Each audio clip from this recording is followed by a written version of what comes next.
हमारे चैनल को सब्सक्राइब करें और बेल आइकन दबाएं।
कराची मंगो पीर खैराबाद सरदार हाउस में महफिल समा और कवाली का प्रोग्राम मुनक़्क़द किया गया।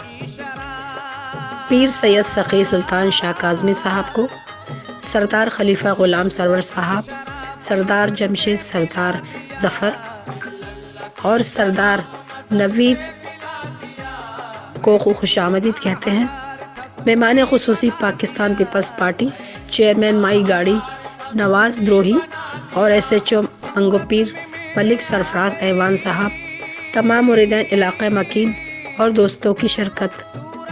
Report Mohammad Shahid, mission news Karachi.